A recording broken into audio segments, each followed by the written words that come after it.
Watu wa Nzoia hamjambo.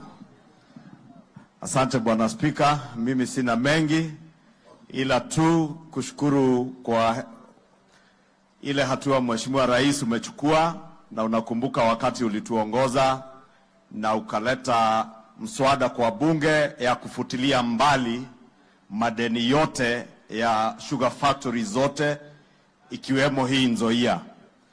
Na ni vizuri vile Bwana Spika umesema ya kuwa kama viongozi tusiwe watu ambao ni wa kufanya siasa ambazo ni siasa duni, ambazo hazisaidii mwananchi wa kawaida.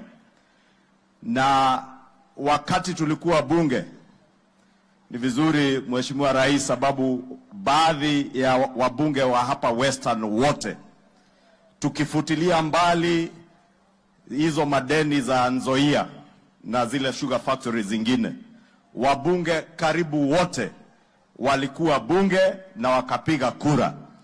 Lakini nimeshangaa ndugu yangu Jack Wamboka, ile siku ya kupiga kura hapa ameongea vizuri sana, mambo yanagusia mkulima, lakini mahali ilifaa Mheshimiwa Wamboka uongee, utetee wa bunge wakulima na utetee wafanyikazi, utetee factory ya Nzoia ifutiliwe mbali. Ile deni ilikuwa kwa bunge, hiyo siku hukupatikana upige kura. Kwa hivyo siku nyingine usiongee tu kwa hafla ya siasa. Ukitaka kufanya siasa pia kwa bunge, fanya ile kazi wananchi wa Bumula walikupigia kura, uje ufanye, uwafutilie mbali madeni zao. Hiyo ndio itanufaa hawa wananchi, au sio watu wa Nzoia?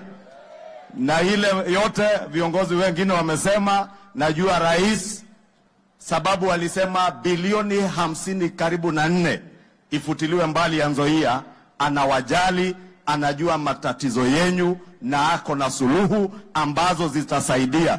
Lakini Rais, ile umeuliza kama miwa wanakulima wanaleta inasiagwa na inauzwa, haiko kwa store sukari, iko shida mahali, na hiyo shida ya management lazima itatuliwe vile Mheshimiwa Dan Wanyama amesema.